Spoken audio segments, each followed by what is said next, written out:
Entonces, el tipo penal de extorsión se encuentra en el artículo 244 del Código Penal y tiene un verbo rector, el que constriña a otro a hacer, tolerar o omitir alguna cosa con propósito de obtener provecho ilícito o cualquier utilidad ilícita o beneficio ilícito para sí o para un tercero, incurrirá en prisión de 190 a 192 meses, perdón, 192 meses a 288.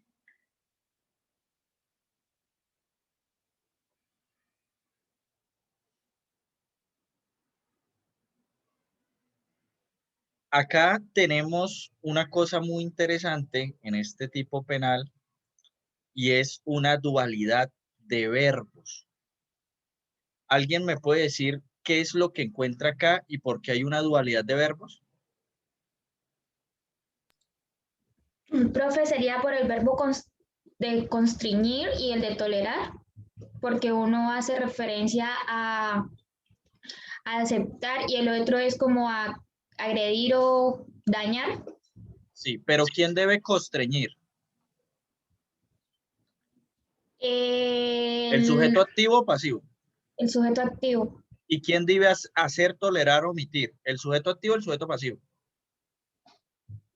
La acción recaería sobre el sujeto pasivo, pero quien tiene la opción de quien organiza la acción es el activo.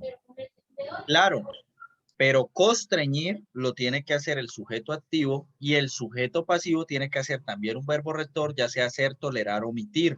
Entonces da una dualidad de verbos, uno para el sujeto activo y tres verbos rectores para el sujeto pasivo. Es muy raro porque casi nunca en los tipos penales se tiene que dar como consecuencia de lo que ejecuta el sujeto activo una acción también vía verbo, un verbo de acción por parte del sujeto pasivo.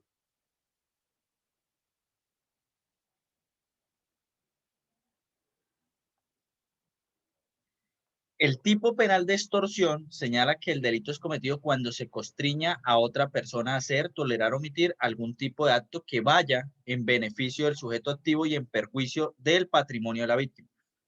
¿Por qué? Porque aunque el tipo penal no lo diga, pues sí habla de beneficio ilícito para sí o para un tercero y estamos dentro de los tipos penales contra el patrimonio económico.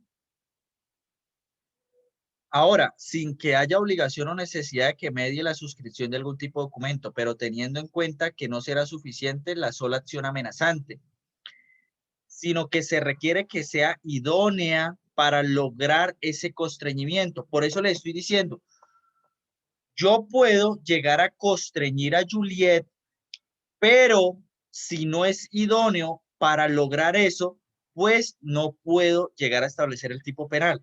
Aquí el comportamiento debe producir en Juliet un efecto psicológico que sea el resultado pretendido para hacer, tolerar u omitir. Si no ejecuto eso por parte de la víctima o no logro que con mi constreñimiento ella ejecute alguna de esas acciones, ya sea hacer, tolerar o omitir, pues no nos encontraríamos dentro del tipo penal. Yo me encontraba en una casa de pie de cuesta con mi pareja hace años, ya hace tiempo. Y en ese momento algo pasó muy raro porque hacen una llamada y ella se pone a llorar. Y yo me quedo como, y empieza a revolcar toda la casa, y yo, y llore, y llore. Yo dije, bueno, ya como que me toca ir a preguntarle qué pasó.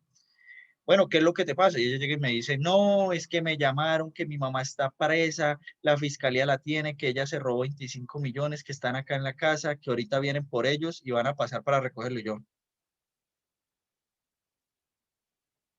me quedé como, ya llamaste a tu mamá por lo menos, ¿no? Para saber. Bueno, el caso es que en ella sí tuvo el efecto psicológico para configurarse el tipo, en mí no, ¿sí? En mí no. ¿Ven? Entonces, eso depende mucho. Por ejemplo, tengo a mi mamá, mi hermano menor. Si pasara con mi mamá, pues yo pagaría. Si pasara con mi hermano menor, yo les pagaría porque no me lo devolvieran. ¿Ven? Entonces, depende también de todas esas circunstancias. Pero a manera de chiste, sí tiene que crear el efecto psicológico para que esas cosas pues tengan trascendencia en la víctima y haga, tolere o omita algo. En virtud de lo anterior, se considera este delito como tipo patrimonial, pues el ánimo de lucro es una exigencia clara. Tiene igualmente su esencia en los delitos contra la libertad individual y otras garantías. Pero, profesor, ¿está contra el patrimonio económico? Sí, ese es el principal, pero pues a usted le están violando su libertad individual, a usted le toca hacer lo que otra persona quiere. Este tipo de delito ha sido determinado por la doctrina como un delito de encuentro, considerado tal un encuentro forzado donde la víctima es obligada mediante la amenaza de un mal futuro a facilitar la entrega de un documento o un bien que incorpora un valor económico y donde como consecuencia pues se refleja un perjuicio. Esta clase de delito tiene una característica especial y es que se presenta un fenómeno de desplazamiento o modificación de carácter patrimonial, pero dado por acción de la propia víctima, quien en últimas es la que obra en virtud del efecto acusado a raíz de las amenazas. Pues en todos los del patrimonio económico hay un desplazamiento o modificación. Lo que pasa es que acá sí, por la amenaza de lo que está sucediendo, de lo que va a pasar, pues usted se desplaza a voluntad. Entonces, abuso de confianza. Yo le doy 5 millones de pesos a Alejandra para que me los consigne en un banco. Yo se los doy porque yo quiero voluntad para que me haga un favor. Y ella no los consigna. Abuso de confianza. Yo voy por la calle y sale Sonia y me pone un cuchillo y me dice, deme los 5 millones que yo llevo ahí. Hurto. Me despoja. Ella se está apoderando de mi cosa sin que me dé consentimiento. Extorsión. Igual que el abuso de confianza, yo entrego la cosa, ¿sí? Se entrega la cosa por parte de la víctima, pero acá sí hay una presión y es la extorsión. No, es que yo sé que usted se está acostando con otra y su pareja no sabe, deme 5 millones de pesos, le mando la foto donde usted está con la otra. Pues claro, yo le entrego los 5 millones, pero obviamente no quiero hacerlo, ¿sí? Ese es el tema de la extorsión y lo que lo diferencia.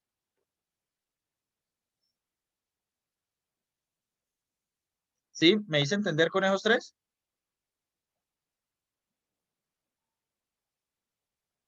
Señor. Bueno. Existen conceptos diferentes porque se ha dicho que la extorsión es un delito de mera conducta o un delito de resultado. ¿Quién me dice cuál es la diferencia entre los delitos de mera conducta y los tipos penales de resultado?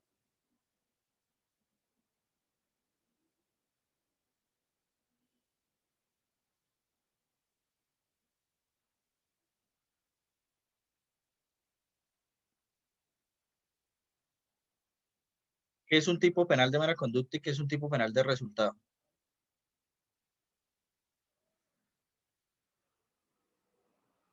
Profe, que los delitos de resultado requieren una modificación del mundo exterior. Sí. Entonces, cuando yo llego y cojo, porque también se llaman tipos de peligro, ¿sí? También podríamos llegar a eso los de mera conducta. Entonces, yo salgo con un arma y así no la saque, no le haga daño a nadie, incurro en el tipo penal de porte, porque es mera conducta, es simplemente por portarlo. No tengo que hacer nada, solo hacer la cosa y ya. En cambio, en el homicidio, yo sí tengo que buscar el arma, pues mirar dónde está la persona o si es en un enfrentamiento, matarlo. Entonces, produce ese cambio. La vida de una persona se va. Pero yo les digo algo, yo salgo con una arma en la pretina, nadie la ve, doy 2 vueltas a la cuadra y algo cambió. Nada cambió. Pero en los tipos penales de resultados sí cambia eso. Entonces, se dice que hay varias etapas. Por ejemplo, los tipos penales de resultados debe estar la etapa donde se idea, la etapa donde se prepara y la etapa donde se ejecuta la acción.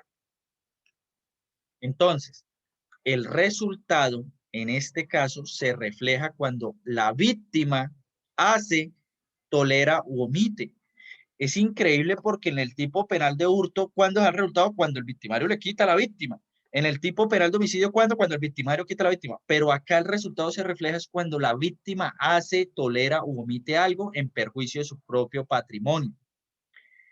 El delito de extorsión puede quedarse en el estadio de la tentativa cuando se embate contra la libre determinación, pero no se logra que la otra persona haga, omita o tolere algo.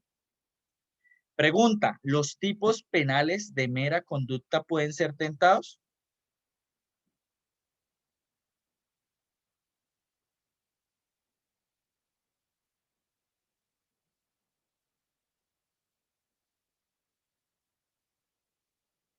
¿Por qué no, Dani?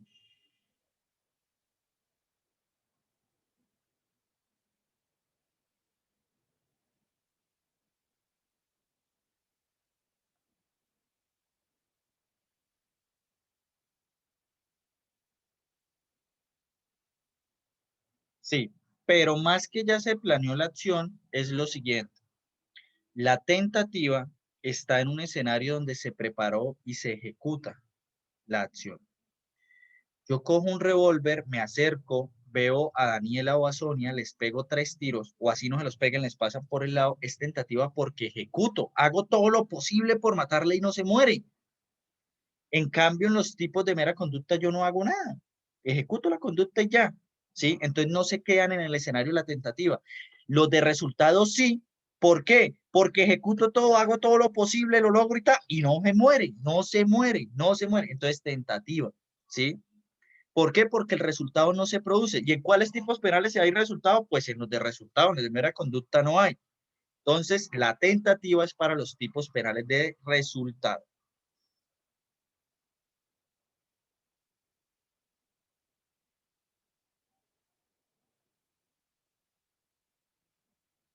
Señala además la Corte que de entrada la ubicación de la conducta en el título séptimo advierte del provecho, beneficio, utilidad. Como yo les decía, pues no es que el tipo lo diga, pero es que advertimos ya que es un delito contra el patrimonio, entonces se tiene que haber ese provecho, beneficio, utilidad como fines inherentes del extorsionista. Es posible establecer en etapa ejecutiva la posibilidad de interrupción que impida la consumación, o mejor, la materialización del provecho o beneficio. Preguntas. ¿En los delitos de mera conducta hay una línea temporal para el resultado, como lo habría en los de resultado, que sería idealización, una planeación, una ejecución?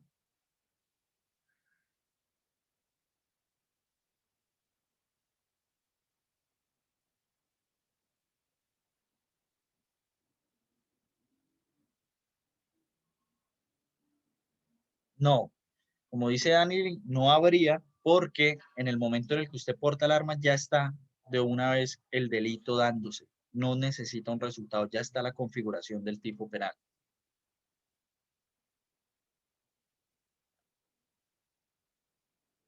Muchachos, ¿qué pasa si yo llevo un arma y el arma no es apta para disparar, pero igual antes sí funcionaba, pero en este momento ya no funciona, y salgo por la calle y le doy 3 vueltas al bar? ¿Qué pasa ahí?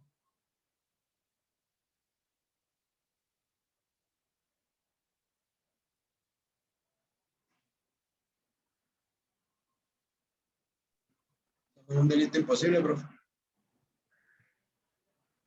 Puede estar en el escenario del delito imposible, podríamos hablarlo ahí, pero recuerden que primero para llegar al tipo penal de delito imposible habría que abarcar los otros escenarios, los escenarios de la tipicidad y antijuricidad.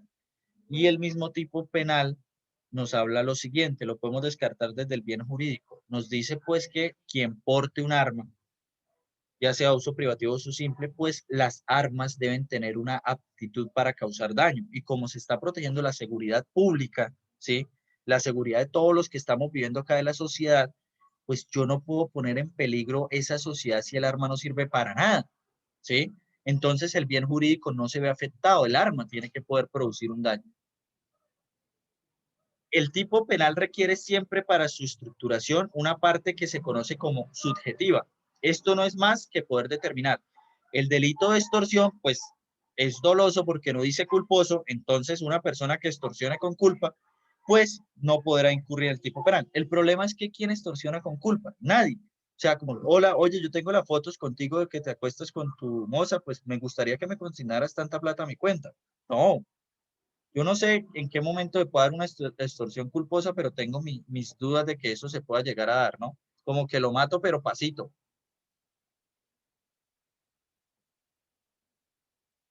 Ahora bien, en el análisis de la especial actitud del sujeto activo en relación con la conducta, se avisora lo relacionado con el delito de extorsión, considerado como un delito contra el patrimonio económico. Para que se configure el delito, esa acción de constreñir la que exige como referencia indispensable el uso de la fuerza física o moral. Moral, pues también podríamos llevarlo al contenido psicológico, ¿no? Porque yo decirle a otra persona, oiga, sé que está costando con tal, deme plata, eso no es violencia física. Lo podríamos entender como una violencia moral, una violencia psicológica. Por cuanto el receptor de la conducta, es decir, el sujeto pasivo deberá claramente ser violentado a hacer, tolerar u omitir algo, por lo que en virtud de lo anterior, la acción ejercida por el agente no podrá ser nunca ejercida de manera imprudente, sino racional y voluntaria. Yo acá explicaba algo, pero saliéndome del tipo de extorsión. Es que es muy importante el tema psicológico. Yo me acuerdo cuando yo inicié mi carrera de abogado, eh, cuando yo inicié mi carrera de abogado, yo fui como al año y medio a Valledupar y llegó una fiscal y me dijo, le voy a compulsar copias. Yo llegué asustado, yo no sabía qué hacer, yo decía, voy a perder la tarjeta. Yo no había hecho nada malo, pero el solo que una fiscal me dijera, le voy a compulsar copias, yo estaba en ese estado. Ya ahorita, o sea, le dicen a uno, es que eso es para una compulsa de copia. Yo, mándela y la tendremos por allá archivada en el cajón del olvido, la dejaré y en unos años la miraremos, porque, o sea, no, ya no surte el efecto psicológico. Entonces es muy importante que esa acción o ese uso de la fuerza física o moral, pues produzca en la otra persona eso.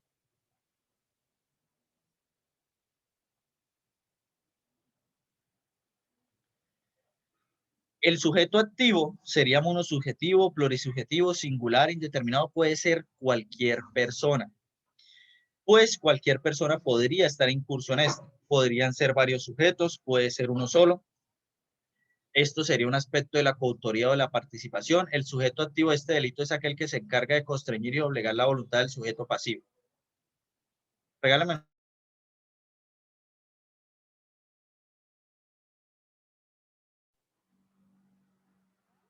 Mire, me llegó algo. A ver, entonces, pero lo que debe hacer en ese momento es lograr un impacto psicológico en la víctima, suficiente para tomar los hilos de su comportamiento y de esta manera manipular como lo desee, manipular a hacer lo que usted quiere que esa persona haga.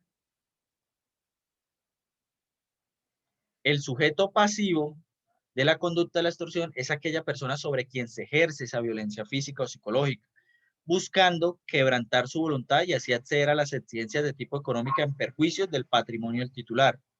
El sujeto pasivo no tiene una cantidad específica, puede ser una persona física sobre la cual la libertad de disposición moral es violentada y limitada a través de la amenaza en contra de sus bienes o sus intereses.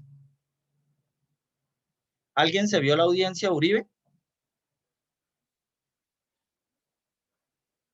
Donde se estaba intentando meter, es que no me acuerdo cómo se llama, donde se ratifica como víctima a una persona que salió supuestamente perjudicada y otro que se estaba metiendo un periodista.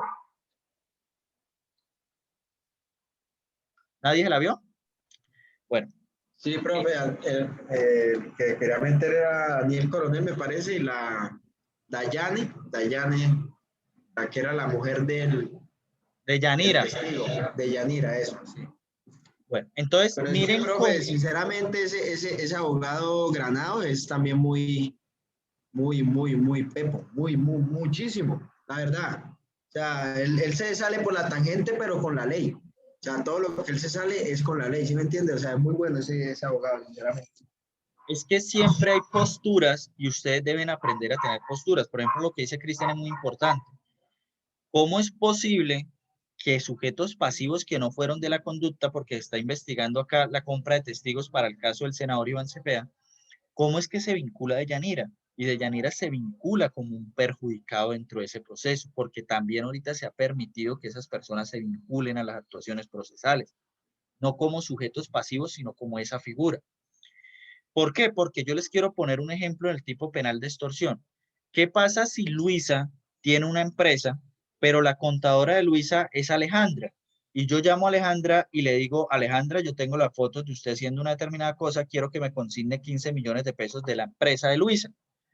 Y Alejandra me consigna los 15 millones de pesos. Yo tengo muchas preguntas para ustedes. Primero, ¿Alejandra es sujeto pasivo? Sí, pero ella no había afectado su patrimonio económico. Entonces usted me dice, no, entonces el sujeto pasivo es Luisa. Y yo le digo, sí, y yo cuando la extorsioné a ella para que ella hiciera, omitiera o algo. No tiene los verbos rectores del sujeto pasivo, los verbos que él debe ejecutar. Entonces, ¿ahí qué hacemos?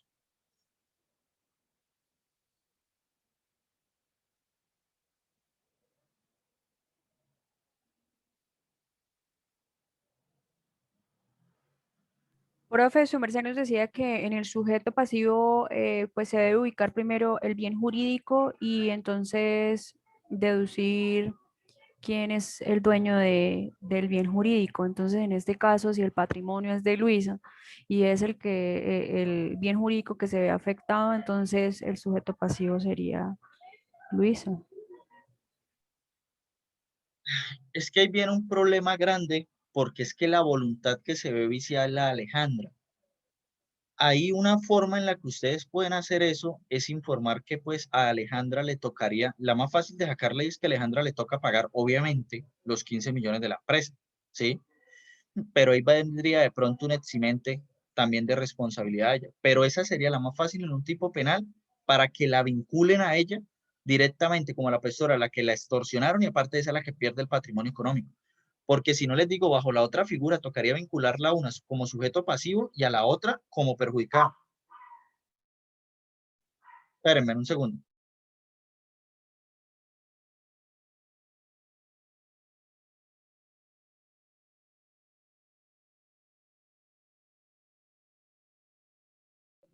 Listo. Entonces, ahí tenemos que empezar a vencer esos problemas porque nos va a ser muy difícil un proceso. Acá o la otra nos toca meterlas a las dos porque llegamos a meter una sola y va a ser un problema. Va a ser un problema porque Alejandra no disminuyó su capacidad económica y con eso va a tener un problema para consolidarse al final como una persona a la que se deba reparar porque el patrimonio ya no se vio afectado en nada.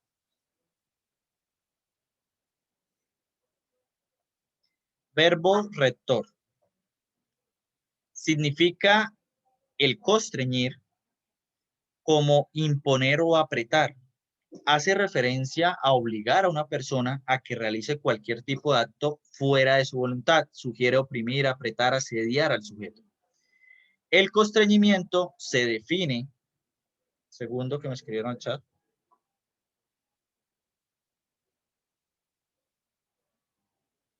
Dani le dice, profe, ¿no sería hurto a Luisa y extorsión a Alejandra? No, no podría ser hurto. No podría ser hurto porque recuerden que hay unos eximentes también de responsabilidad y la forma en la que ella está ejecutando la acción es viciada. Podríamos estar hablando casi, no, pero un estado de necesidad, podríamos estar hablando hasta un estado de necesidad, pero ella no está hurtando, no está hurtando, porque es que recuérdate que el hurto es para un provecho propio o de un tercero, que podría darse acá en el caso un tercero, pero ella no lo está haciendo por voluntad propia, ¿sí? Ahí habría ese problema. A Luisa no le harían nada porque ella no puede ser víctima y victimaria a la vez del tipo penal que la están obligando a ejecutar. Ahora, Dani, eso saquémoslo a ciencia. Imagínate tú, porque es que eso hay que llevarlo al derecho, que a Alejandra todavía la extorsionan, la obligan a hacer algo que no quiere y entonces aparte nos toca clavarla con un hurto agravado por la confianza. No, o sea, si es así las cosas, todo el mundo se vuelve bandido en este país. Entonces uno también tiene que llevar a eso. Pongámonos el zapato a Alejandra, yo no me aguanto. O sea, me están extorsionando, me obligan a sacar plata que no quiero y aparte de eso me van a meter un tipo penal de hurto. No. Ese constreñimiento debe representar, ese constreñimiento debe representar un mal inevitable e inminente contra cualquier bien jurídico, vida, integridad personal, libertad, patrimonio, pues todos los bienes. Pregunta. Si yo llamo a una persona que tiene que declarar en un juicio y le digo, oiga, malparido, si usted va y declara, yo lo voy a matar. Y él pues hace, omite, dentro del verbo rector que les dice, él omite, ir a declarar. ¿Eso es una extorsión?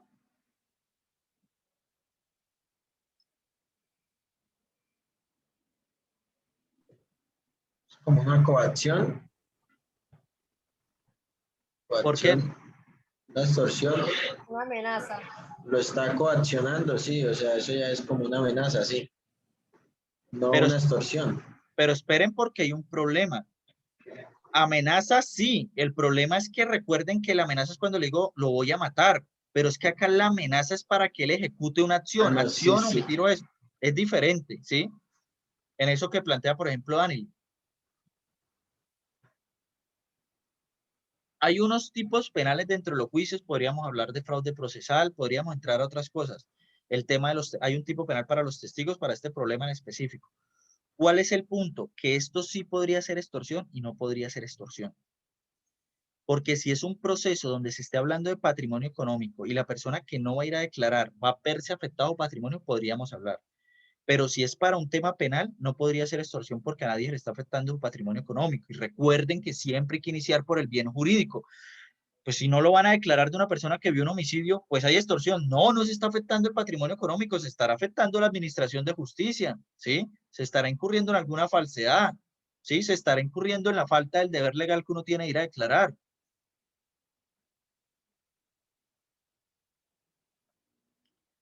Violencia, amenaza e intimidación. La violencia hace referencia a esa incursión. Dime, Danily. Hace referencia a esa incursión en la esfera personal del otro. Incursión que puede ser física o psicológica. Física, cuando se ejerce una acción y con ella se ataca el cuerpo del otro, se inmoviliza o se priva del movimiento durante un tiempo corto o prolongado, y psicológica, con la acción se ataca el normal desarrollo mental. La amenaza es esa acción que se ejerce dando a entender, ya sea con palabras o con actos, lo que se pretende hacerle un mal al otro. Y la intimidación es un medio de compulsión puramente moral para perjudicar patrimonialmente a un tercero. Se refiere a la probabilidad de un mal futuro y grave. Profesor, pero es que usted acá me está hablando de amenaza dentro del tipo penal de extorsión. Yo no estoy diciendo que no hay una amenaza, no estoy diciendo eso. Lo que estoy diciendo es que el tipo penal de amenazas es decirle a otro, oiga, bueno, toda esa grosería, lo voy a matar, tal cosa. Pero la amenaza dentro de la extorsión es lo mismo, decirle, oiga, gran lo voy a matar, a menos que usted me entregue 15 millones de pesos mañana. Entonces cambia, porque esa amenaza es condicionada a que no le pasa eso si él hace una cosa. Diferente con la amenaza simple, que no, simplemente se le va a hacer daño y ya.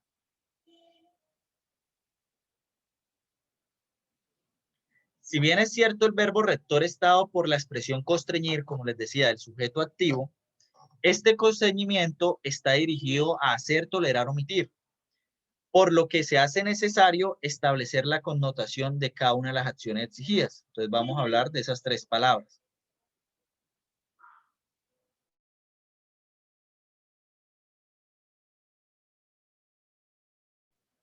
Ahora bien, hacer es una acción positiva que se concreta en un hecho material objetivo, como puede ser entregar, recibir, depositar o firmar. Tolerar es una conducta negativa que se concreta en permitir pasivamente algo contra la voluntad, contra la propia voluntad. Es aceptar mediante consentimiento viciado en contra de esa voluntad. Y omitir es una acción negativa. No entregar, no pagar, no retirar, en los tipos penales como la extorsión, que comprenden acciones de omisión.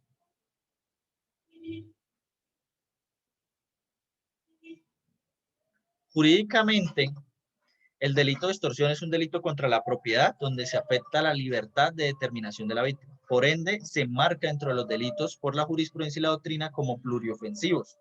Es decir, aquellos que afectan efectivamente varios bienes jurídicos, como la seguridad pública, el patrimonio económico, el orden económico y social, la libertad de autodeterminación, entre otros.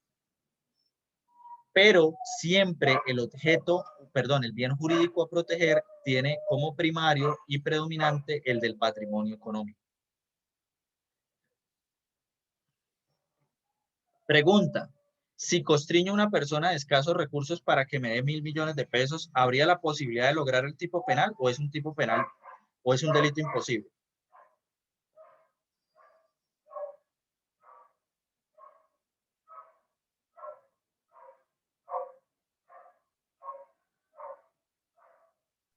Profe, yo creería que sí.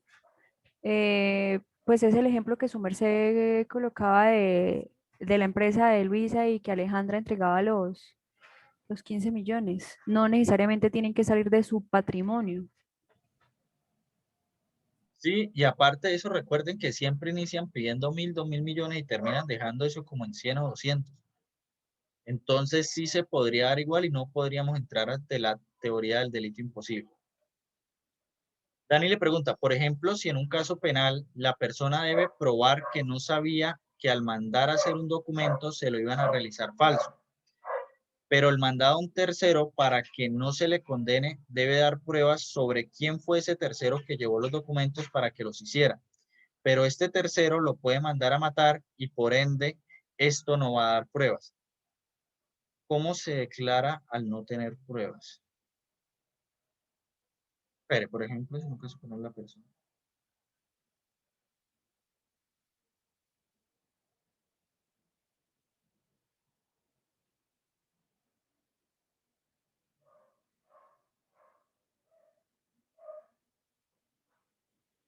Dani, el problema es que siempre van a haber elementos materiales probatorios porque ahí en tu caso no me lo especificas bien, pero tocaría mirar dónde se hizo el documento, dónde se autenticó, las cámaras de entrada, si él lo iba a hacer, ¿sí?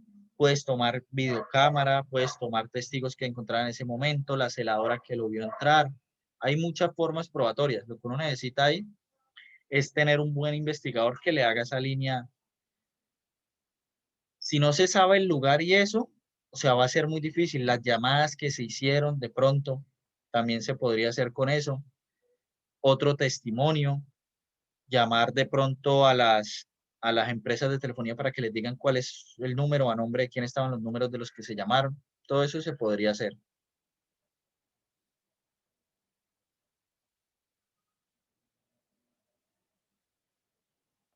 Tentativa. ¿En el tipo penal de extorsión hay tentativa o no? ¿Qué opinan ustedes?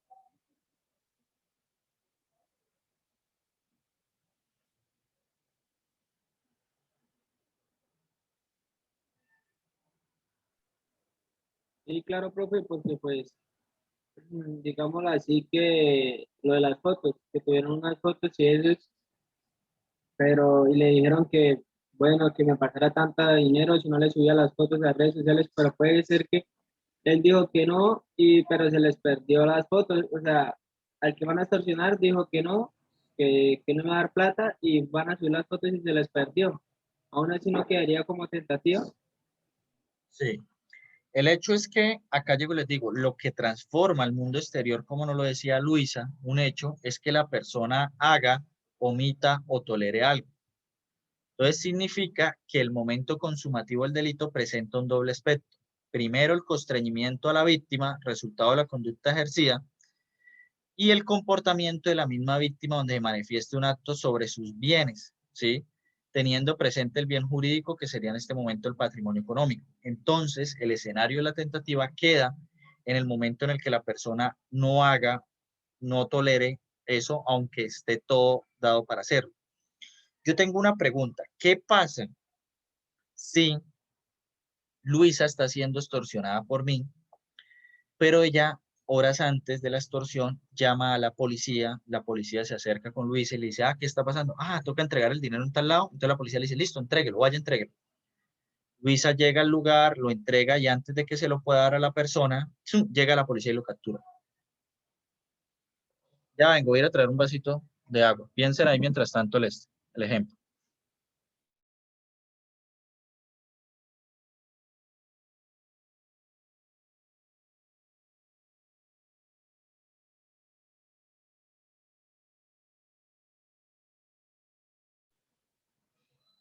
¿Y no tendría que mediar la flagrancia para poder tipificar la conducta, profe?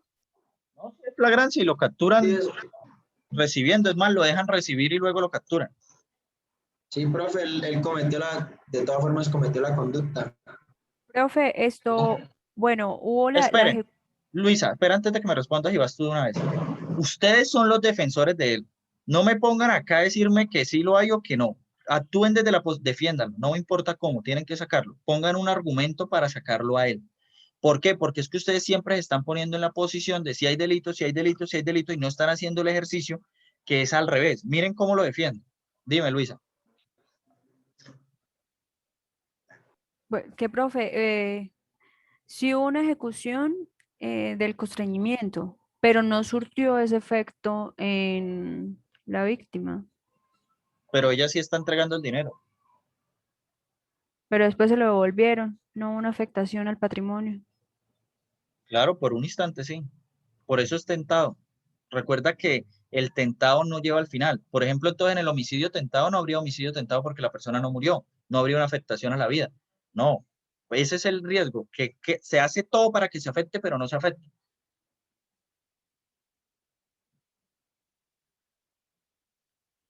Profe, pero la pregunta es si fue tentado o no. Mm. La pregunta es cómo lo defenderían a esa persona.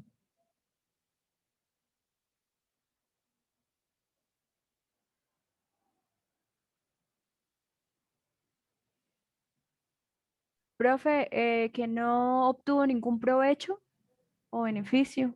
Pero por eso lo van a meter tentado. Así no lo haya Ah, tenido, le van a meter tentado. Yo tengo a ustedes una pregunta y quiero plantearles esta tesis. La si es coerción, ¿qué era lo que decía? ¿Coerción? ¿Qué dice? Acción, Constreñimiento. No, estreñimiento.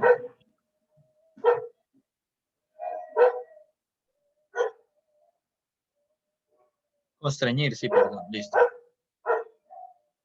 Constreñir. La persona constriñe y en ese lapso la víctima debe hacer, tolerar, omitir algo. Cuando llega la policía en ese interregno y le dice a la víctima, sí, vaya, entregue el dinero, yo me pregunto si el constreñimiento que hizo la persona acá no se ve afectado por esta orden o solicitud del policía donde le dice, sí, vaya, entregue el dinero. Entonces mi pregunta es, ¿la víctima está entregando el dinero por el constreñimiento o por solicitud de la propia policía?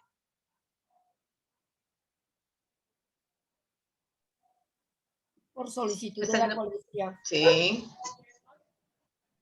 Entonces yo me pongo a pensar que en un momento se vio cortada y yo, por ejemplo, empezaría a plantear una defensa desde ahí. La víctima va a entregar eso es porque la policía le dijo que fuera y lo entregara, no por el constreñimiento que había. Pruébeme que el constreñimiento sí fue causa de eso. Entonces se rompería ese nexo causal entre el verbo rector de constreñir con los verbos rectores de hacer, tolerar, omitir por la víctima, ¿sí? Yo plantearía una defensa desde ahí, porque ustedes siempre tienen que estar pensando en una forma de defender. Para mí hay una interrupción clara. Y ella está entregando el dinero es por solicitud de la propia policía, ya no en ese momento por el constreñimiento.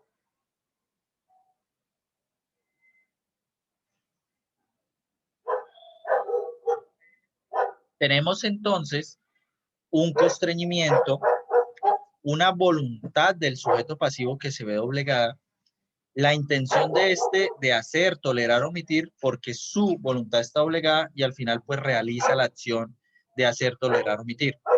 Si nos quedamos acá en que tiene la intención de hacer, tolerar, omitir, pero no realiza la acción, pues será tentado. Si la realiza, pues será consumado y por lo tanto no tendrá el tipo penal completo.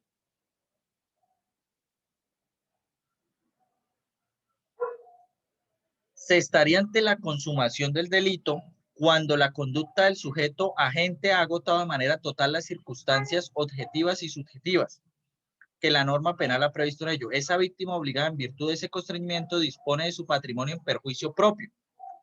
Ya dispone, ahí es cuando está consumado, cuando dispone, ocasionándole a este un daño patrimonial en defavor. Cuando se crea el daño consumado, si no, no, produciendo como consecuencia en el sujeto activo la obtención de ese beneficio. Habrá tentativa si se realizan parte de los actos que objetivamente deberían producir el resultado, es decir, actos preparatorios de ejecución, los cuales por circunstancias ajenas, intervención de la policía o lo que sea, no permiten obtener ese resultado.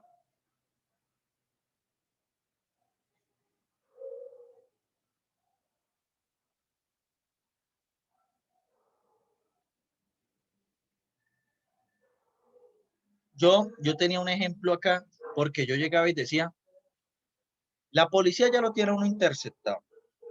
Aparte de eso, ya saben el lugar de la entrega. Y en el lugar de la entrega le hacen un operativo ni el más grande y usted llega allá y lo capturan. Eso es un delito imposible. O sea, él tiene la probabilidad cero de poder llegar a consumarse eso o no hacerlo, porque ya hay una imposibilidad en razón de eso lograrse. El problema es que no recae sobre las personas, sobre los objetos, lo que vimos en la figura, pero para mí, o sea, para mí es llevar como algo al matadero donde ya se sabe que va a pasar, o sea, él no tiene probabilidad de en serio lograr consumar esa conducta. Ah, y peor, es que los policías son vivísimos. Dejaban que la gente recibiera la plata, el extorsionista, y lo dejaban dar 3 pasos y lo capturaban para que fuera consumado. ¿Ah? Imaginen ustedes, y entonces metían la extorsión completa, no tentada, sino completa porque la alcanzó a recibir.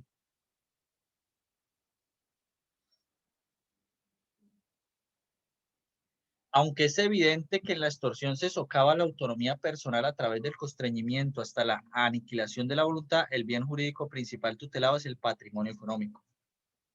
Tentativa no se logra que se haga, tolere o omita aquello que el sujeto activo reportaría en él una finalidad económica. Si solo se atenta contra la libertad de determinación en forma efectiva, constreñimiento, y no se logra que el sujeto pasivo realice la conducta de hacer, no hacer o tolerar en provecho de la gente, apenas estaremos en el terreno de la tentativa.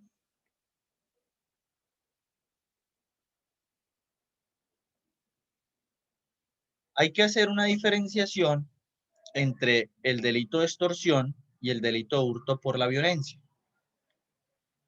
En la extorsión, el ofendido tiene alternativas. Yo tengo varias dudas. En tanto puede cumplir lo exigido, cumplirlo parcialmente o no cumplirlo a riesgo de que se concreten las amenazas en su contra. El hurto calificado por la violencia, el implicado no cuenta con la voluntad de la víctima ni la requiere, pues siempre va en contra de ella dejándola sometida y alternativa frente al despojo. Pues que no sé hasta dónde, porque es que igual a mí me sacan un cuchillo y yo tengo la posibilidad de entregar las cosas o no. ¿Cuántas personas no se mueren por no entregar lo robado? Tanto así que a uno le dice, mijo, si usted lo van a robar, entregue todo. Eso ya es una frase coloquial. Uno también podría en el hurto decir, no, pues yo me niego y no entrego nada. Pero pues acá lo diferencian así. La diferencia fundamental está en la finalidad perseguida. En el hurto calificado la gente tiene a apoderarse de la cosa, mientras que en la extorsión busca entregarla, hacérsela entregar. Eso sí es una diferencia. En el hurto, yo le cojo su celular y me lo llevo, ¿sí? Contra su voluntad. En la extorsión, usted hace eso por voluntad, pero esa voluntad está viciada, está constreñida por lo que le pueda pasar. Esa sí es una diferencia.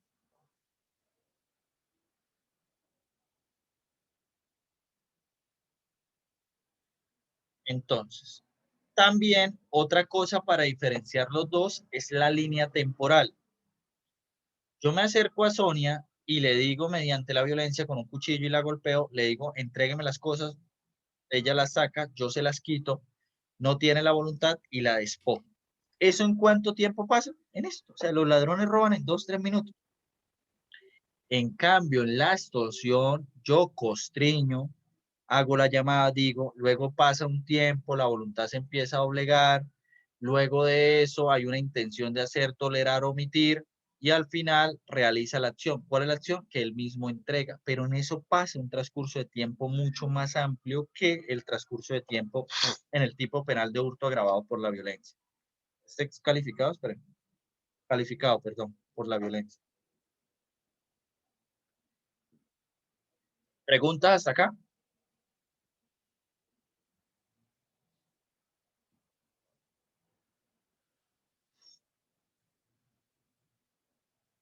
¿No? ¿Nadie tiene preguntas?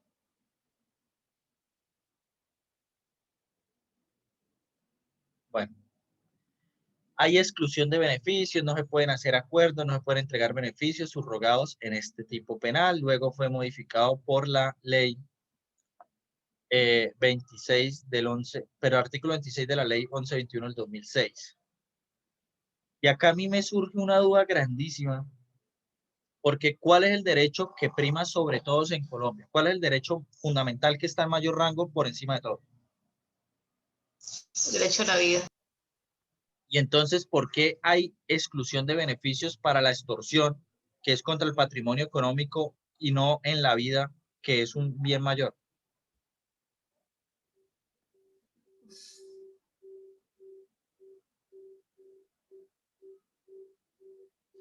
que en Colombia, el país del Sagrado Corazón, todo el mundo sabe que las cosas materiales son más importantes que la vida. Acá cuidarle el patrimonio económico a los banqueros, a todo el mundo, pues es más valioso que la vida. Que entran a su casa a robarlo, Profe, mates. Señora, profe, una pregunta, ahí leyendo en el artículo 26, cuando se trata de delito de terrorismo, si estamos, un ejemplo, hablando de los grupos armados que han sido comandantes, que han hecho masacre, y cuando ve la ley colombiana, le bajan tantas penas. terrorismo no ¿Cómo es? Porque baja, ha lo que habido pasa es que a ellos les meten solo rebelión, pero no por terrorismo. como ejemplo, Terrorismo no tiene rebaja. aquí una persona aquí en Barranca hizo una masacre que hubo casi 150 personas que mató y apenas pagó 20 años, ya está suelto. Pero es que eso no es terrorismo. Eso estaría No, ahí en homicidio, en concurso homogéneo con todos los homicidios. Y lo que yo vuelvo y les digo a ustedes, acá matar uno, matar dos es lo mismo porque el primero sí paga usted completo y por los segundos le suman meses. ya. Y la máxima pena que él puede es 60. Si el delito le daba beneficios, preacuerda por ahí en 30 o 40 y termina pagando físicos 20. Y si estudia, más le rebaja. No, con estudio y eso termina pagando físicos 20. Ok. Oigan esto, la eliminación de beneficios y subrogados penales tiene que ver con el diseño de una política criminal que busca combatir las peores manifestaciones delictivas.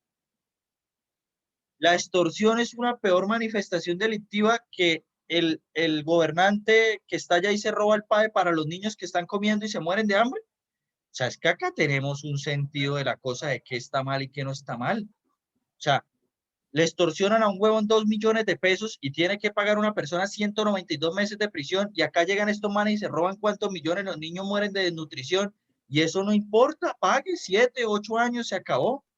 No hay casa por cárcel. Claro, esto es una mentira, o sea, No, esto va porque es plata. Está limpiando las cosas. Eso ya es corrupción, profe. La corrupción está en todos lados. Claro, ¿y quiénes son los que hacen las leyes o están en el poder? Ellos. ¿Y por qué esos delitos no tienen mayor pena? Porque ¿qué se van a poner a agravar delitos que los afectan a ellos? Reparación. Profe, Señor. por ejemplo, ahorita el de este clan, el señor ese Géneco, digamos, se robó casi 1.000 millones de pesos y le toca pagar 10 millones de multa y 5 años de cárcel. O sea, ahí se da cuenta uno cómo es la corrupción. Pero la cárcel la paga domiciliaria. Exacto, sí, pero sí, es un ejemplo nada más en cambio, una persona, hay otras personas que roban menos y sí se les va con todo, ¿sí? Así que... Exacto, es la corrupción, mejor dicho. Lo que pasa es que acá para hablar, acá estamos en un escenario que no se entiende la lógica. Yo respeto mucho el tema de la protesta y respeto también lo que están haciendo los policías, pero muchachos, hay una cosa que nosotros no entendemos. Ustedes y nosotros lo decimos acá, es que en Estados Unidos en Estados Unidos la brutalidad policíaca es increíble, son brutales. Mire la última manifestación de Estados Unidos, duró casi 5 o 6 meses y 32 muertos. Acá logramos 32 muertos en 8 días. Entonces uno se pone a pensar, oiga, en 8 días logramos lo de que el país de la brutalidad policíaca no hacía, ¿sí? Acá, obviamente, yo no apruebo pues lo que se hace de los CAI, de atacar o eso, no apruebo ningún lado o ningún tipo de violencia, pero no está bien que existan en este momento más o menos 40 y algo de civiles muertos y un policía muerto. No estoy diciendo que va a haber más policías para equiparar, es que se ve la desproporcionalidad de la fuerza entre uno y el otro. Profe, y sin hablar de los desaparecidos, ¿no? No solamente Exacto. por un lado, sin hablar de los desaparecidos. Ahora, Cristian, yo en eso sí hago un comentario especial y mío. Es que estamos en el país de los falsos positivos. Si mañana llegan y dicen que los desaparecidos están muertos, yo no me sorprendo. Yo me quedo Sí, la verdad, normal. Sí, Si mañana me dicen a mí, profe, si mañana me dicen a mí, O sea, Espéreme. yo nada más pienso, bueno, sí, quiere terminar. O sea, si mañana me dicen a mí que los desaparecidos aparecieron en Colombia, yo me sorprendo. Ahí sí me sorprendo, o sea, yo digo increíble, increíble. Pero si me vienen a decir que están muertos, es lo más seguro, es lo más probable en Colombia. Dígame, Cristian. Eso iba, o sea, que yo, sinceramente, yo pienso que hoy ya están más legalizados que, mejor dicho, sinceramente, o sea, mi intuición nada más me dice eso, por los antecedentes que hemos tenido nosotros como sociedad, ¿no? Por eso nada más intuitivamente, quién sabe, podría estar equivocado, podría que no, pero pues solamente me imagino eso, ¿sí? Y lo peor de todo es que podría pasar eso y no podría pasar nada, como si nada, eso es lo peor de todo, pero pues esperemos a ver qué pasa. Exacto, o sea, las cosas acá nosotros las hemos sacado de magnitud y de comprensión a grados que no entendemos. Y siempre es bueno hacer un análisis de cómo están las cosas y cómo se están haciendo las cosas. El año pasado, el 22 de septiembre, salió una resolución donde, perdón, una tutela donde llegaba y decía que debía que graduarse o modificarse el tema de la protesta social y luego sale el decreto 03 del 5 de enero del 2021 de este año. Ese decreto tiene un artículo donde le dice a los policías, tienen prohibido sacar armas y disparar en contra de la población civil. Y disparan, o sea, yo no entiendo a dónde llega eso porque tienen una prohibición legal de hacerlo y se hace. Y no hay judicializaciones, no hay investigaciones, no pasa nada. Murió Lucas, murió el otro compañero de Bogotá y no pasa nada. La alcaldesa sale a decir que no han habido víctimas fatales, o sea, ellas no saben ni siquiera dónde están. Sí es muy importante que ustedes siempre analicen las cosas desde ese escenario. ¿Por qué esto, el secuestro extorsivo y por qué la extorsión tiene muy penas muy altas? Pues porque extorsionan ricos y secuestran ricos. Van a secuestrar al pobre del barrio. No, como secuestran ricos y el país lo manda ricos, pues por eso se protege más. ¿Por qué a los otros no se va a proteger más? Pues porque no, porque nosotros somos civiles, somos mortales. La reparación. ¿El juez disminuirá las penas, Profe, señora? tenemos un Congreso inepto. O sea, es que históricamente se ha subestimado el poder que tiene el Congreso. Hay mucha gente que yo sé que ni cinco de atención a lo que votan para el Congreso. Diga, Cristian. No, profe, no, yo no voy a decir nada. Bueno, sí, muchachos, o sea, el tema acá del análisis es que nosotros tenemos que empezar a vivir porque se nos están vendiendo ideas de que los otros países pasa esto, de que los otros países pasa lo otro. La viceministra llegó y dijo en el momento de Venezuela que sacar las Fuerzas Armadas era un crimen de lesa humanidad. Acá ya mandaron militares a las calles. O sea, acá ni siquiera tienen la decencia de tener un solo discurso unificado, ¿sí? Ay, no, que tenemos 6 semanas de caja menor y entonces por eso la reforma tributaria. ¿Cuáles 6 semanas de caja? Porque ahorita está ofreciendo educación gratuita para estrato 1, 2 y 3 si no tiene plata. ¿De dónde va a sacar la plata? En Colombia no falta plata. En Colombia sobran ladrones. Eso es lo que pasa. Sobran. Sí, Eso es lo que corrupción, pasa. profe. Pero plata La no hace verdad. falta. No, sí, sí, sí. Es que tenemos todos los recursos, pero lo regalamos todo. Ese es el problema. Exacto. Entonces, miren acá cómo la reparación, ahí sí, la reparación tiene una consecuencia donde se disminuye la pena. ¿Por qué? Pues porque al que secuestran o extorsionan le interesa recuperar la plata. ¿Sí? Entonces, se da en los siguientes casos, que el responsable restituya el objeto material del delito su valor, que el responsable indemnice los perjuicios ocasionados a la víctima y que la reparación se haga antes de dictarse sentencia. Por ejemplo, si se dice, yo le voy a pagar a usted, espere, regálame un segundo. Yo le voy a pagar a usted 100 millones de pesos que lo extorsioné, pero le voy a pagar de a 10 mensuales.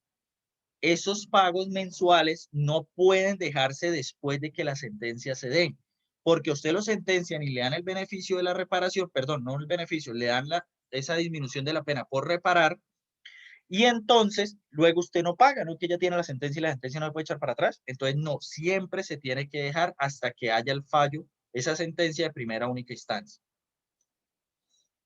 Hay unas circunstancias de grabación, 245, no las voy a mencionar. Y entramos al tipo penal de la estafa. ¿Alguna pregunta hasta acá?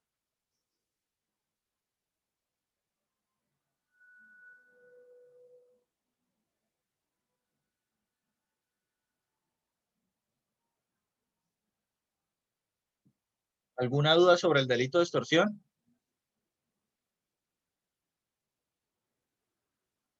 Bueno, la estafa. Estafa. El que por medio de artificios o engaños, perdón, el que obtenga provecho ilícito para sí o para un tercero con perjuicio ajeno, induciendo o manteniendo a otro en error por medio de artificios o engaños, incurrirá en prisión de 32 a 144 meses de prisión. El abuso de confianza, yo le entrego a Luisa 5 millones para que me los consigne en la cuenta y Luisa no lo hace, se roba la plata. Abuso de confianza. Perdón, se roba no porque se lleva la plata para otra cosa. Entonces, eso sería abuso. Luisa me pone un cuchillo y me quita los 5 millones de pesos, eso es hurto. Luisa me dice que si no le entrego 5 millones de pesos va a publicar unas fotos mías, eso se llama extorsión. Luisa me dice que tiene una finca en la Mesa de los Santos que vale 5 millones de pesos, me muestra documentos falsos y todo eso, y yo le entrego los 5 millones y luego resulta que no era dueña de nada, eso es estafa. En el abuso de confianza, yo entrego la cosa y el sujeto activo la destina para otra cosa. En el hurto, la persona se apodera al sujeto activo de la cosa, me la quita. En la extorsión, yo la entrego, pero tengo la voluntad viciada, no quiero hacerlo, pero me están obligando. Y en la estafa, yo sí quiero entregarla, tengo todo el ánimo, pero no sabía que estaba siendo engañado mediante artificios o engaños, como se dice ahí.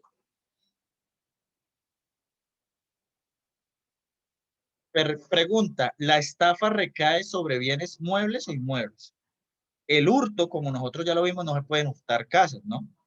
Entonces, el hurto recae sobre bienes muebles. ¿La estafa recae sobre bienes muebles o sobre inmuebles?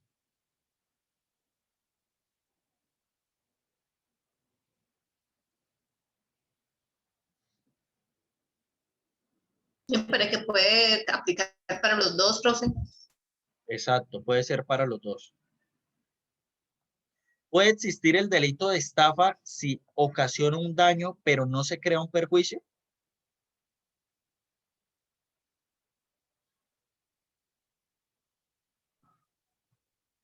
No habría antipublicidad, profe. No habría Exacto. afectación. Y lo sacamos dentro del bien jurídico porque no hay afectación. Piénsese que lo estafo Cristian para quedarme con unas acciones que usted tiene en Ecopetrol, pero al momento de la estafa las acciones cayeron y son cero. ¿Le ocasionó un daño? Sí. ¿Me quedé con las acciones? Sí. ¿Cuánto valían? Cero. No hay afectación al patrimonio económico.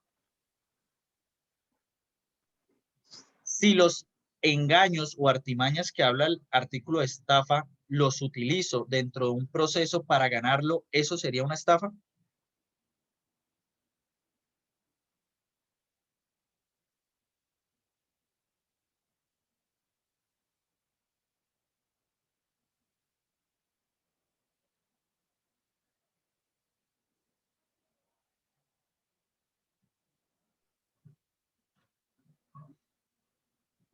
Profe, depende, porque vuelve y juega, el bien jurídico es el patrimonio económico.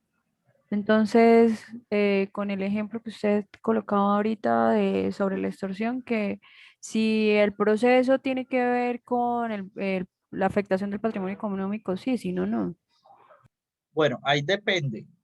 Si las artimañas o engaños son mostrar sentencias falsas o cosas de procesos judiciales falsos, sí sería estafa. Pero si ya estamos dentro de un proceso, recuerden que hay algo que se llama la fe pública, ¿sí? O los delitos contra la administración de justicia, perdón. Acá estaríamos ante los tipos penales contra la administración de justicia y el tipo penal, aunque sean artificios y engaños, se marca dentro del fraude procesal. Sería un tipo penal de fraude procesal. 05 en la nota que quieran, me dicen en cuál y yo se la subo para quien me diga cuál es la diferencia central entre la estafa y la extorsión.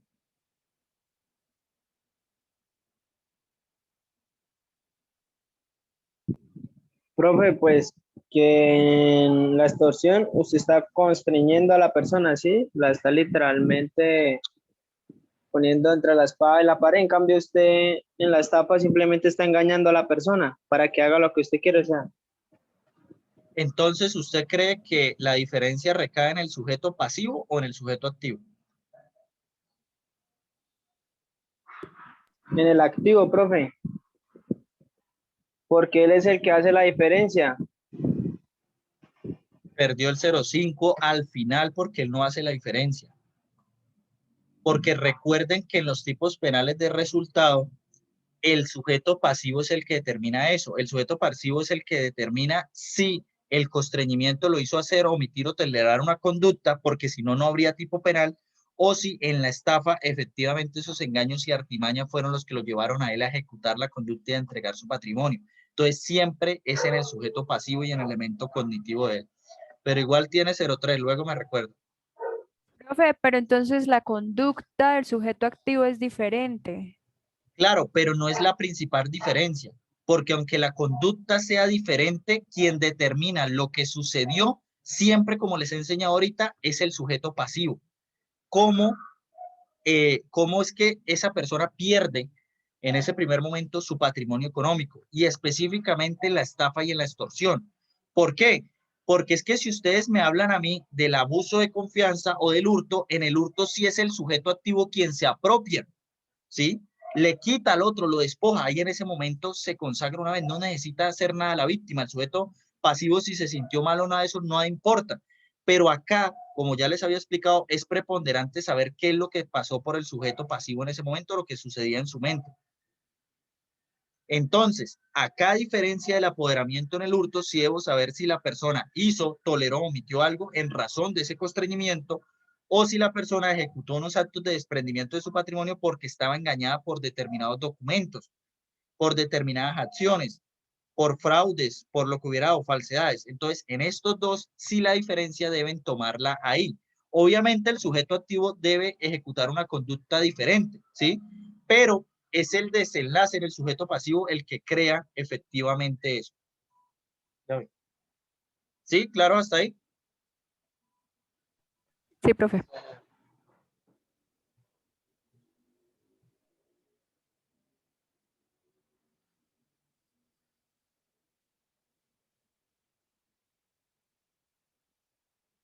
Sí, sí, Danily. En la extorsión, el sujeto pasivo realiza la acción de hacer, tolerar, omitir porque se siente obligado y en la estafa lo realiza a voluntad, pero porque está siendo engañado o tiene alguna artimaña o artificio. En primer lugar, se deduce del mismo texto de la ley penal que la estafa tiene, primero, por inducción en error mediante artificios o engaños. Segundo, por mantener en error mediante artificios o engaños. Tercero, por asegurar el resultado, también eso estafa, de una rifa, puesta de juego o por medio fraudulento. En todas se requiere como resultado final la obtención de un provecho ilícito, dada la acción típica que exige un resultado patrimonial. Pregunta, entonces, bajo esta tesis, ¿la estafa sería un delito de mera conducta?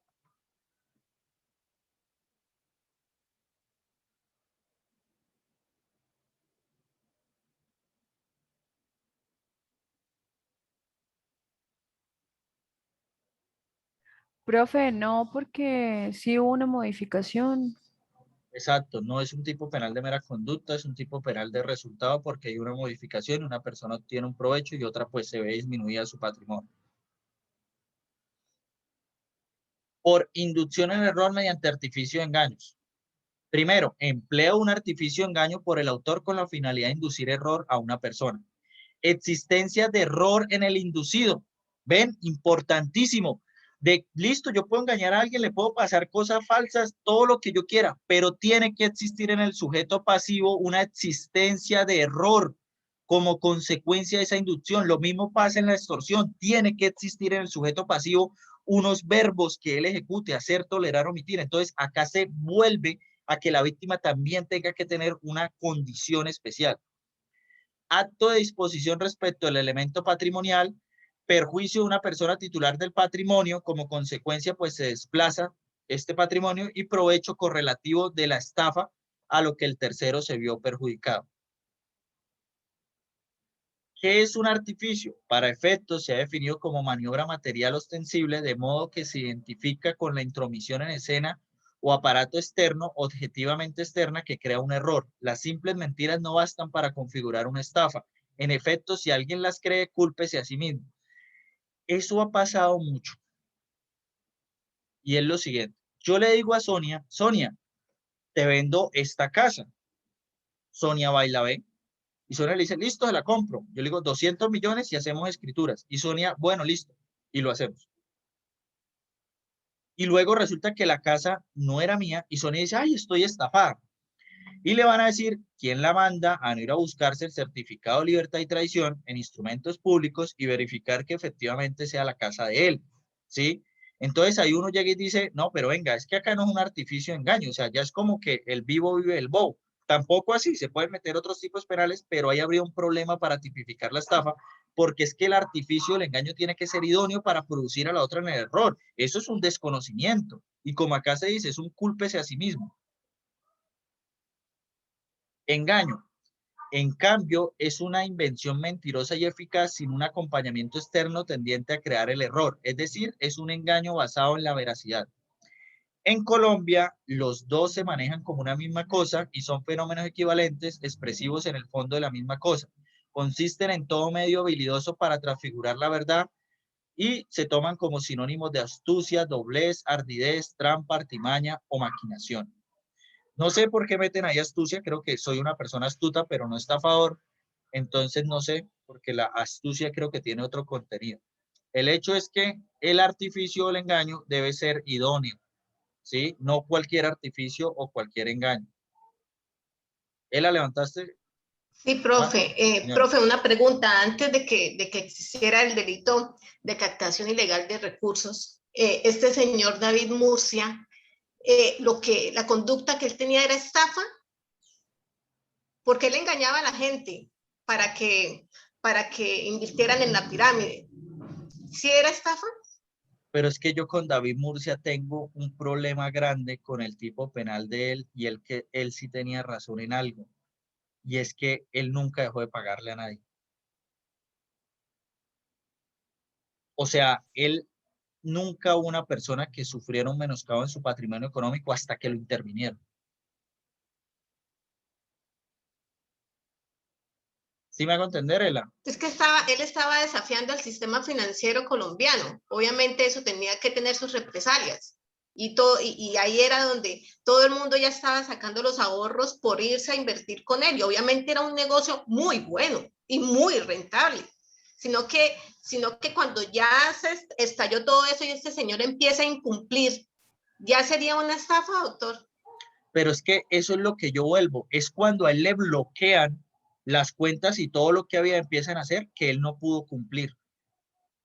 ¿Sí? O sea, él siempre, ¿por qué? Porque es que la estafa lleva al tema de llevar a la otra persona al engaño para la disminución del patrimonio. Él, mientras estaba por sus medios, nunca pasó eso. O sea, que yo lo tenga claro, él nunca lo hizo. Él siempre pagó lo que había hasta que fue intervenido. Cuando es intervenido, deja pagar y se dieron cuenta que la plata no alcanzaba. ¿Sí? Pero mal o bien, él entregó y pagó siempre que él tuvo el dominio de la empresa. Profe, ¿al qué le imputaron? No me acuerdo. Espera, miro acá de una vez en internet. Captación ilegal de recursos, lavado de activos, enriquecimiento ilícito y concierto para delinquir. Eso fue como para el gobierno de Uribe. Por allá, sí, señora. ¿Cuál? Espera, Ela, dime Sí, cuál fue el primero. lo que sucede también, profe, es que esas pirámides permitían pues el lavado de activos. Eso era tal vez lo delicado, y en una economía como la colombiana eso estaba llevándoles. Sí, de pronto el lavado de activos y todo eso, el concierto, pues también le meten. Lo que pasa es que cuando a ti te quieren joder, te joden, pero ese man debía por ahí pagar por uno. Él no debía pagar por los demás tipos penales que le estaban metiendo ahí. Concierto para delinquir, pues hasta dónde el concierto para delinquir y concierto para delinquir con fines de qué, de estafa o de qué le habrán metido ahí. La verdad, a mí no, porque él siempre respondió. Y ahorita miren lo que hacen. Ahorita hay un poco de pirámide y lo que hacen es a usted ofrecerle un producto. Es el mismo sistema. Lo que pasa es que le dice, usted paga 300 mensuales y le vamos a entregar entonces este producto café o cosas de salud o todo eso y ya. Entonces con eso legalizan que las personas están comprando un producto, pero vuelve al mismo sistema. El producto vale 20.000 y los 280 restantes se los dividen de ahí para arriba y de ahí para abajo.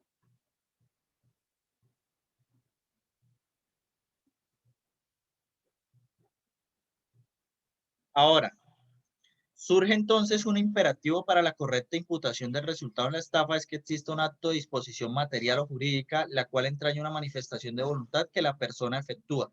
Tal disposición respecto del traslado. Entonces, el engaño debe tener una idoneidad para que produzca una manifestación de voluntad. Si el engaño no es idóneo, pues habrá una carencia de voluntad. Imagínense que se va a hacer un negocio, una persona entrega un poco de documentos falsos, yo lo descubro, y entonces pues no hago la manifestación de voluntad de entregarle, pues no habría una consumación porque no he hecho esa Porque manifestación. yo pensaba que usted me había dicho que entre mano avisaba, marica, pero le estoy diciendo. ¿En qué? Bueno, si no se admitiera el acto de disposición voluntaria, libre de coacción, resultaría imposible distinguir una conducta de la estafa de lo de hurtos con apoderamiento, en que se emplea la propia fuerza del ladrón para tomarlo por sí mismo. Entonces, acto, la voluntad y se entrega la cosa, ¿sí? Mediante la voluntad de la persona. En cambio, en el otro hay un acto de este y la despojan. No hay una voluntad de entrega. Este acto de disposición recae en la víctima. Otra vez, miren lo que les estoy diciendo. Siempre ahí para distinguir es muy bueno hacerlo desde la víctima. El acto de disposición recae en la víctima, siendo indispensable para la estructuración cabal de la conducta típica de estafa como fenómeno siguiente del error y antecedente del perjuicio. Entonces, la víctima es la que debe caer en ese error. Pregunta, el caso de un hombre que se disfraza como miembro de un circo y pasa por el portero y el portero lo deja pasar porque piensa que él es parte del circo y realiza este acto engañoso para poder entrar y ver la función de manera gratuita. ¿Estamos ante el tipo penal de estafa?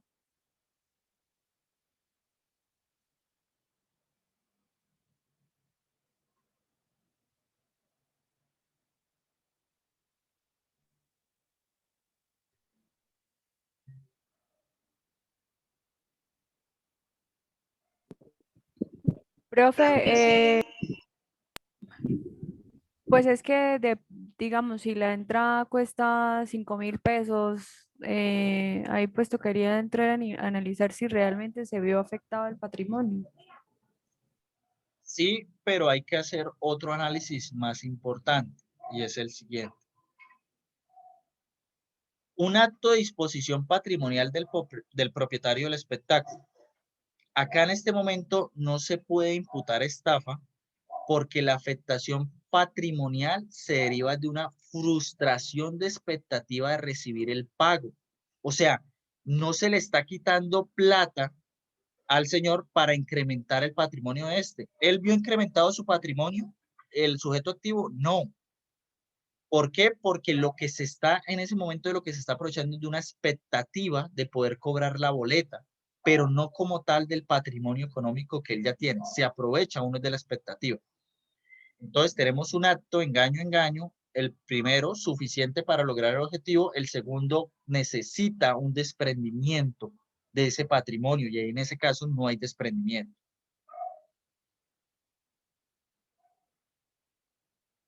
En estafas sobre bienes inmuebles, uno tiene que casi que presumir esa disposición de voluntad, porque recuerden que se tiene que firmar una escritura, tienen que ir a elevar la escritura pública, tienen que hacer un contrato, todo eso. Entonces, pues la gente debe tener voluntad para ponerse a hacer todo eso. Si una persona tiene una obligación de hacer algo conmigo y yo lo engaño para que lo haga, por ejemplo, le digo a una persona, le voy a dar 40 millones por construir mi casa, ahí van incluidos materiales y todo, el man me la construye y yo luego no le pago, ¿eso es una estafa?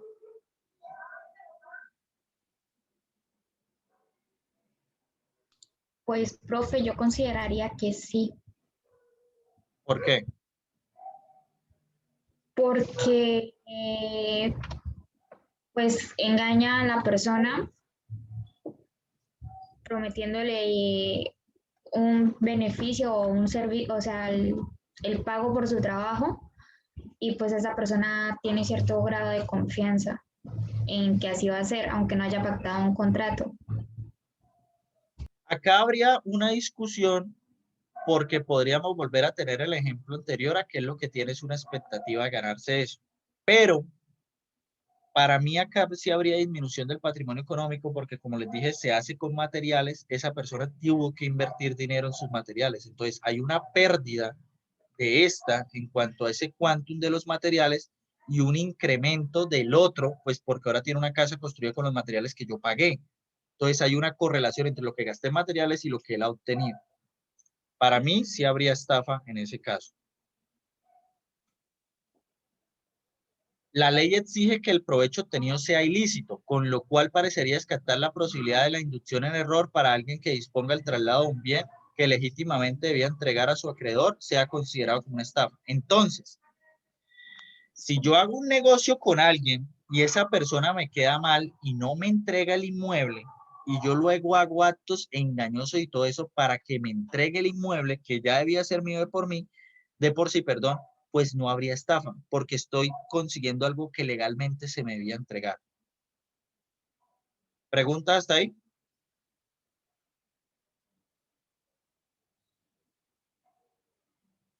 ¿Dudas, inquietudes?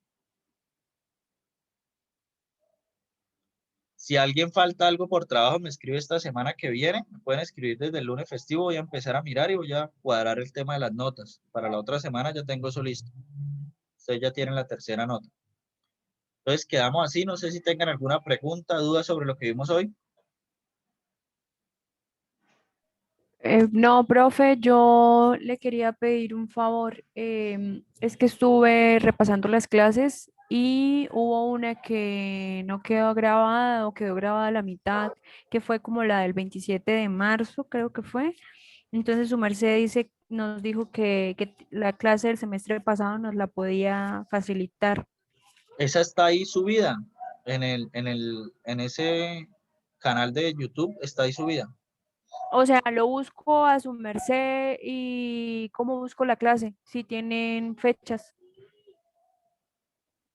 Es que ahí no me acuerdo. Déjame, yo la busco y te aviso, ¿listo? Vale, profe, le agradezco. Esa es donde vimos delitos contra personas y bienes protegidos por el derecho internacional humanitario, delitos contra la libertad individual y otras garantías. Bueno, delitos contra la libertad, integridad y formación sexual. Esa parte creo que fue la que alcanzó a quedar grabada. Ah, listo, la primera parte. Entonces yo lo busco y te lo paso ahí. Bueno, Eso, profe, gracias. bueno, muchachos, Profe, qué pena, señor. profe, el de patrimonio económico, el trabajo número 3 ya está calificado y todo. No, lo voy a calificar apenas. Recuerden que debían subir los ejemplos para yo ponerles la nota ahí, ¿no? Ah, el ejemplo es el del patrimonio económico. El ejemplo es delito imposible y el segundo era uno de los tipos penales contra el patrimonio económico que no se tipificara como delito. Listo, profe. Bueno, quedamos así. Hasta luego, chao. Profe, buena Claro, tarde. profe, que se ve. Chao, profe, Buenas feliz tardes, día. compañeros. Chao.